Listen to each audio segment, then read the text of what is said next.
sing with me. Open the eyes of my Lord. Open the eyes of my heart. I want to see you. I want to see you. Yeah, open the eyes of my heart, Lord. Open the eyes of my heart. I want to see you. Yes, I want to see you. And see you high and lifted up, the shining light of your glory. Open as we sing, holy, holy, holy. Sing with me. See you high and lifted up, shining in the light of your glory. Open as we sing, holy, holy, holy. Sing with me. Holy, holy, holy. Holy, holy, holy. Holy, holy, holy. I want to see you. One more time, sing with me. Holy, holy, holy. Holy, holy, holy.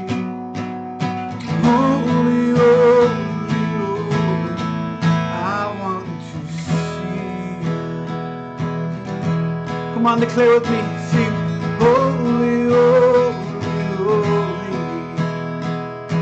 Holy, holy, holy. Only you are Lord. Holy, holy, holy. I want to see you.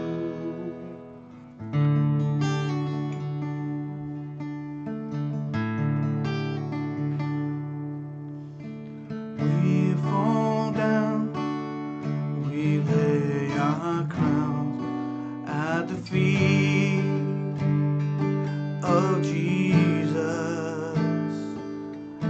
The greatness of mercy and love at the feet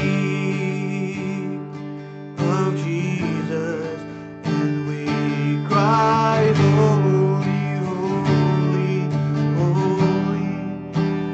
We cry, holy, holy, holy. We cry, holy, holy, holy is the Lamb. Come on, sing with me. Let's just worship Jesus. Let's worship God in this moment.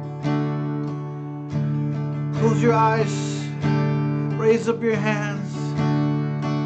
Or kneel down before your King. And just worship Him. And give Him the honor and the glory because He deserves it. Come on, sing with me. And we fall down. We lay our crowns at the feet of Jesus. The greatness of mercy and love at the feet of Jesus. And we cry, holy, holy, holy. Sing it. We cry, holy, holy, holy. Yes, we cry, holy, holy, holy is the Lamb. Oh, we fall down on your feet. We fall down at your feet, Jesus, because you are worthy. You're worthy of all worship. You're worthy of all praise. And there's none beside you, Lord. There's none beside you. Oh, no one can come close to you. Nothing compares to Jesus. Oh,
majesty.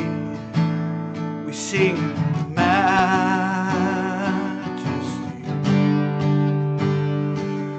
Your grace has found me just as I am, empty-handed but alive in your hands.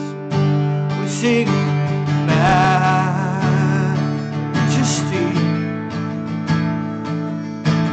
majesty.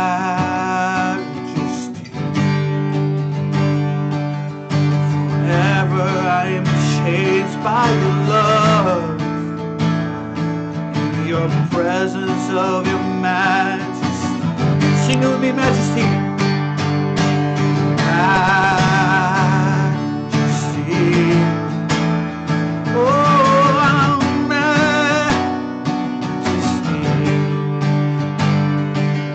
Your grace has found me just as I am, empty-handed but alive in your hands. We sing majesty. Yeah.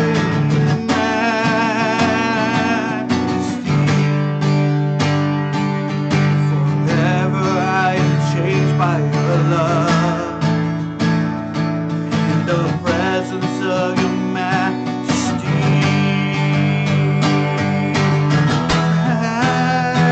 Majesty, majesty. Your grace has found me just as I am, empty-handed but alive in your hand. We sing majesty. Oh, majesty. Forever I am changed by your love, in the presence of your majesty. Come on, sing with me one more time. Majesty,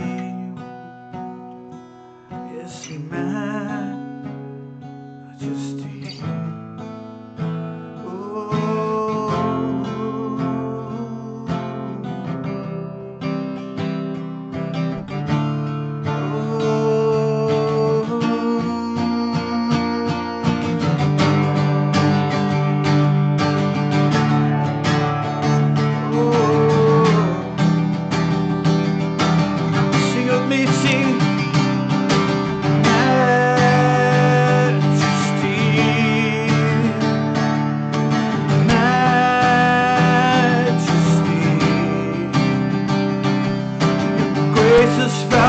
Just as I am, empty-handed but alive in your hands. We sing majesty. Oh, majesty.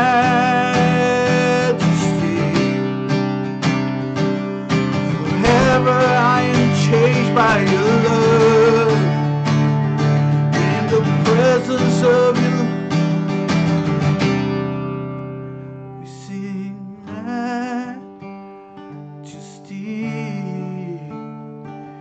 Yes, majesty.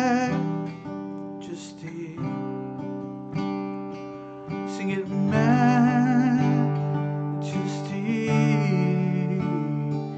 Oh, majesty. Just bow down before the majesty.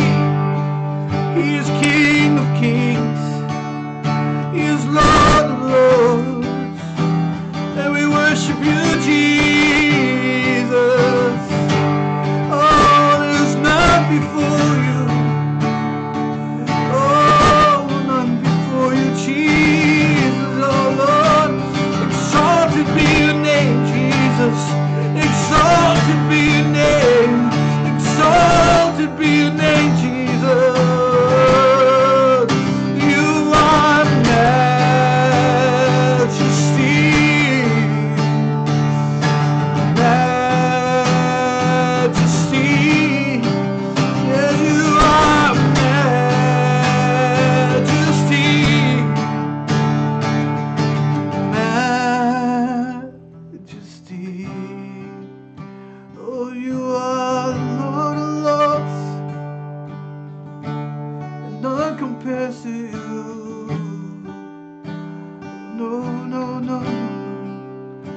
one compares to you, Lord.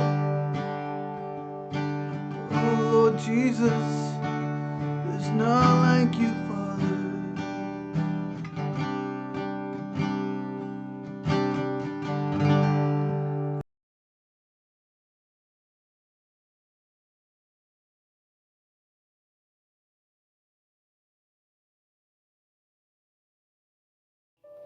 Hi everyone, it's Ingrid. So before we get started, I just wanted to say a quick prayer. Oh, hey God.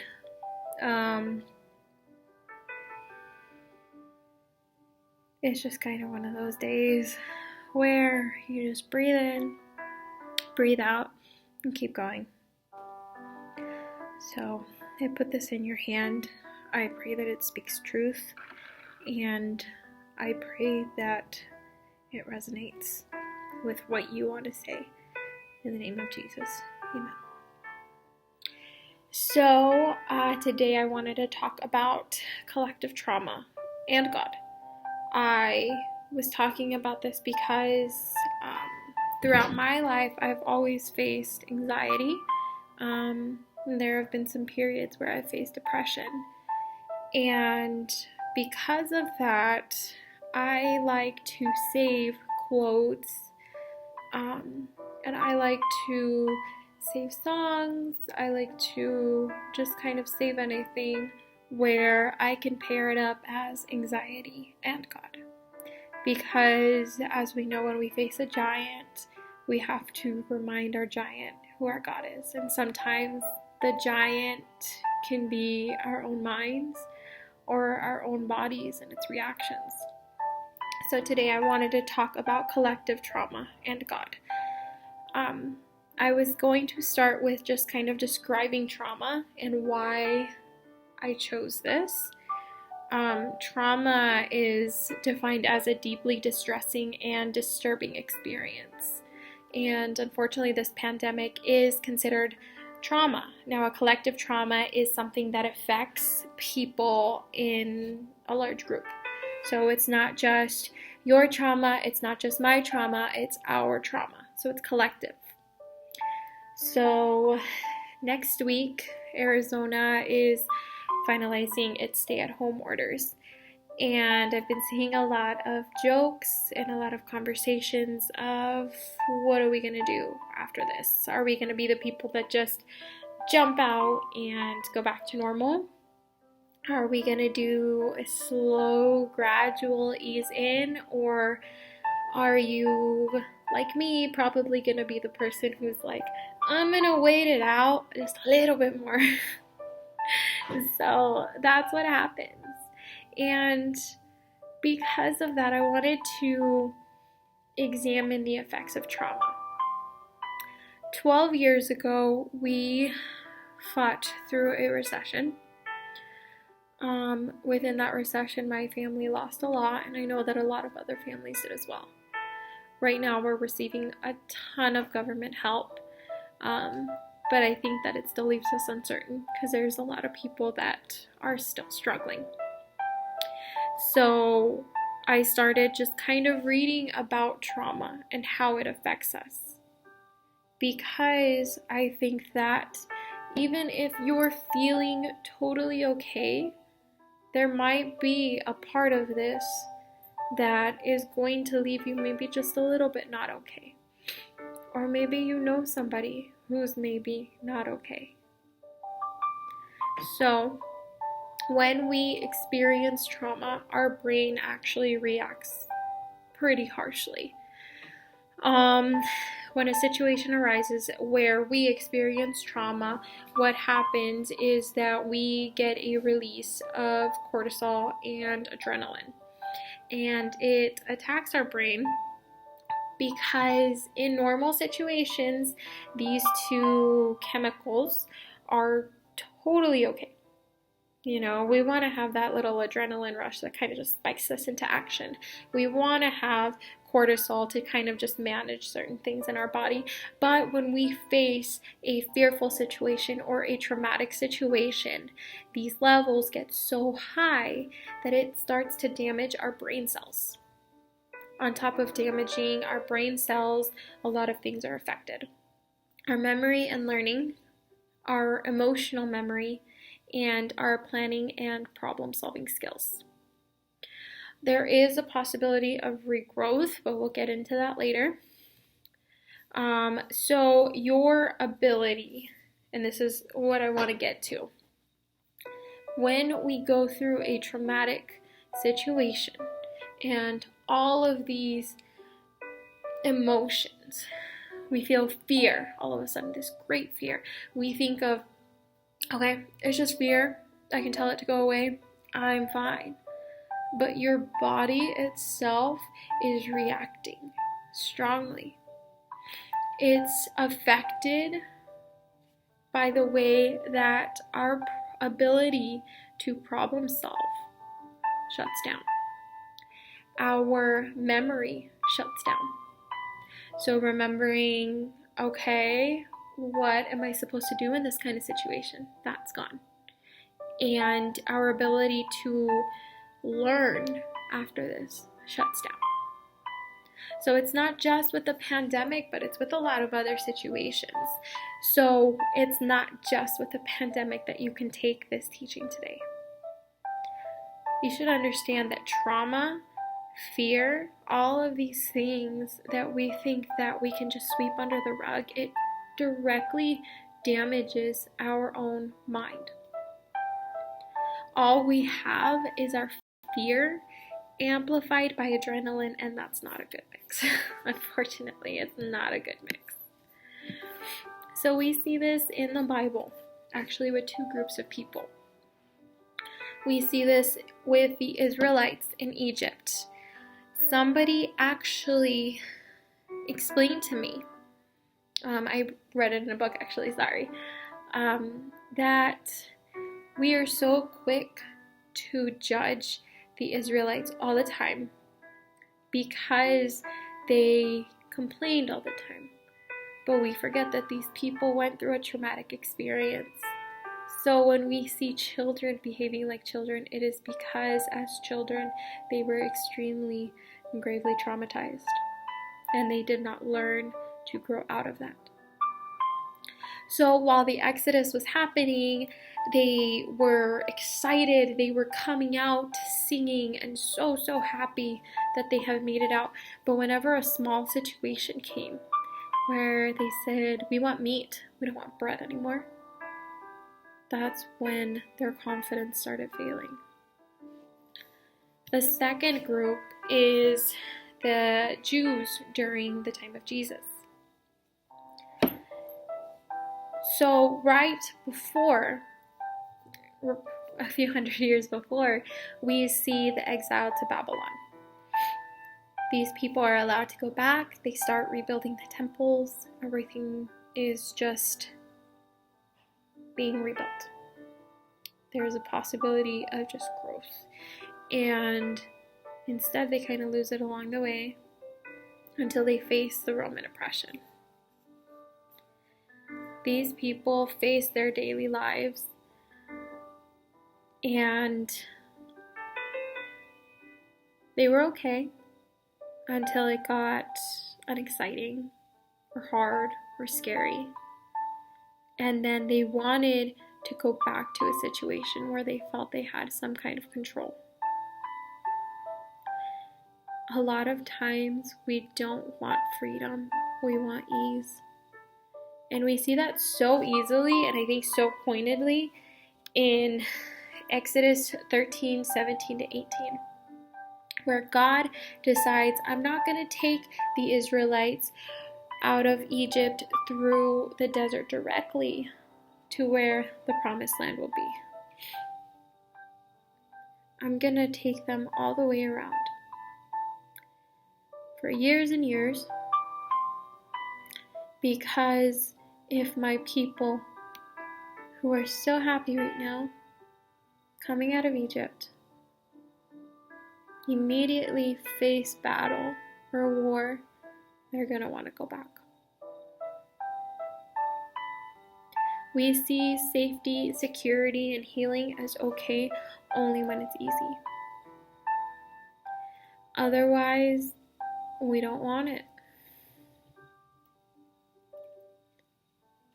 I've been in the same boat where a lot of times that healing is not easy, and I would rather go back to the hard situation where I understand what's going to happen day to day. I have some kind of control day to day rather than be in the unknown.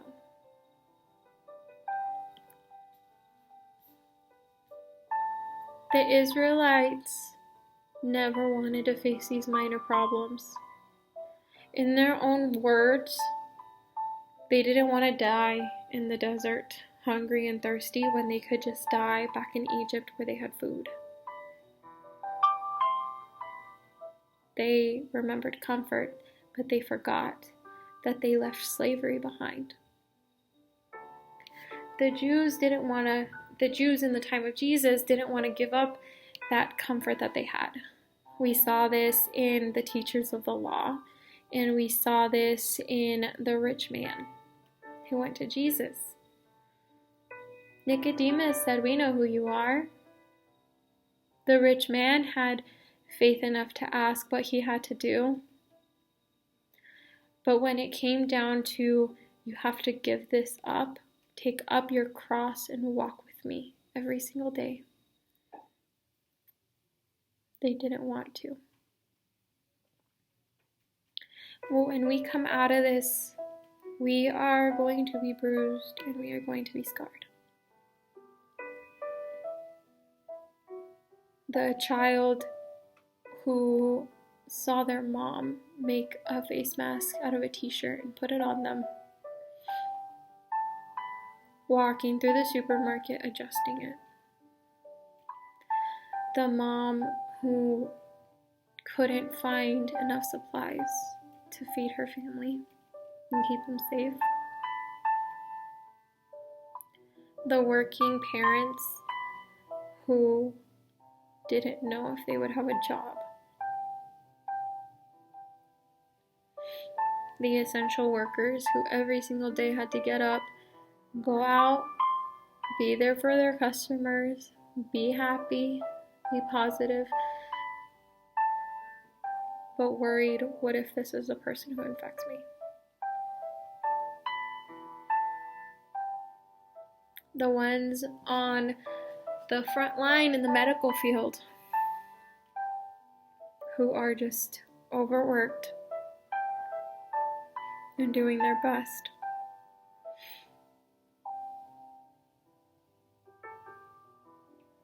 Those who are seeing other people fail them. Those who are afraid. Because right now we are facing fear. We are facing job loss. We are facing loss of life, and we're being overworked or underworked for those that are home. And the fear is that we might be like the Israelites. They thought that they knew better than God, so they wanted to rely on themselves. They took His place in their lives. But when things got hard, that's when they ran to Him. Things got easy and they ran away. History, past traumas, experiences, science tell us that it's not so easy. It's not so easy to just put this under the rug. It's not so easy to just tell ourselves that it's going to be okay. I have been through a few traumatic experiences in my life.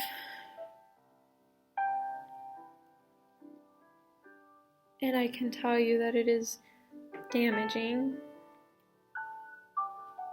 And you can either be the person who chooses to heal or chooses to sweep it under the rug. Healing is hard.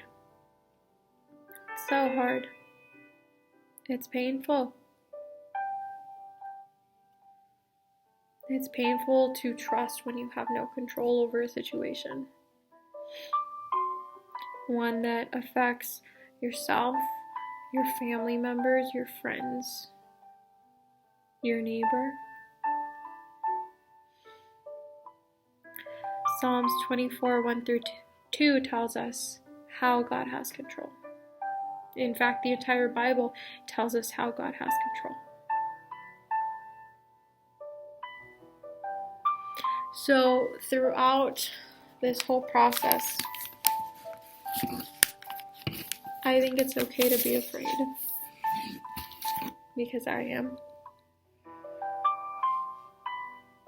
I am afraid of a lot of things, actually.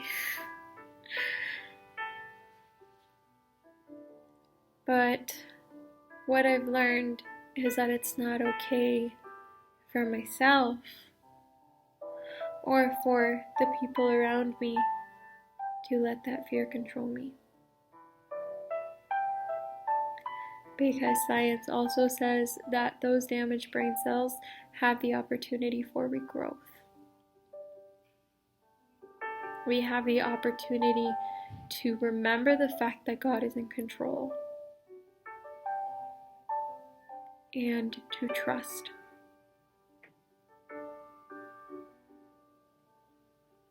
In John 9, we have the story of a man blind from birth.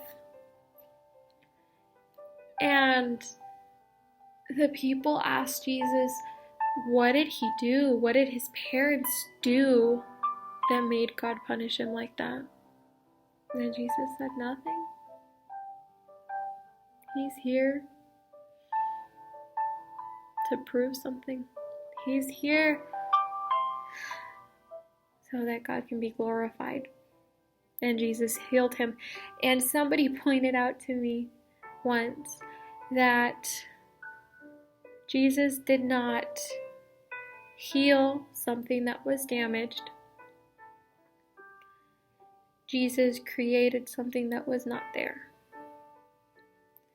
So, if a very long time ago, Jesus, the Son of God, the Messiah, the risen one, created out of nothing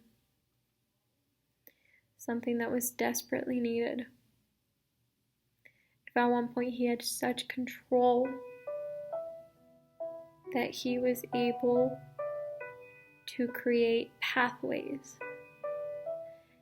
in somebody's brain to create sight, then I think that we can trust him with our trauma. I don't ever want to preach a gospel of prosperity where I tell you that it's going to be so completely okay in your life that you're never going to go through anything. I'm never going to tell you that God is going to protect you from every terrible situation, because that would be a lie. Because I have been through situations that I've put myself in, that others have put upon me, where bad things happened. But I believe that God was there. That's the gospel of truth. Just like Jesus said, we're going to have so much trouble in this world. But the truth is that he has overcome the world. So we can take comfort in that. So I'm just going to finish up with a prayer.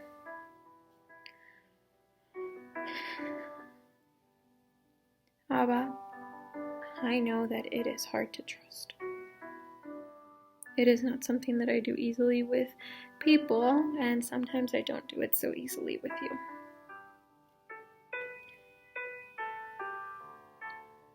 But I have learned that when I replace my fears, my mind, and my trauma with your truth, then I am able to find peace.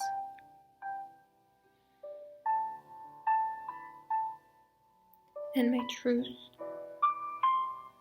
and the truth of everybody. And I want you to take this as that God is for you. He loves you. He is with you. He sees you.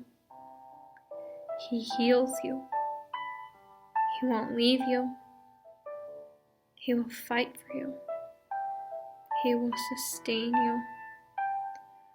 He will guard you. He will lead you.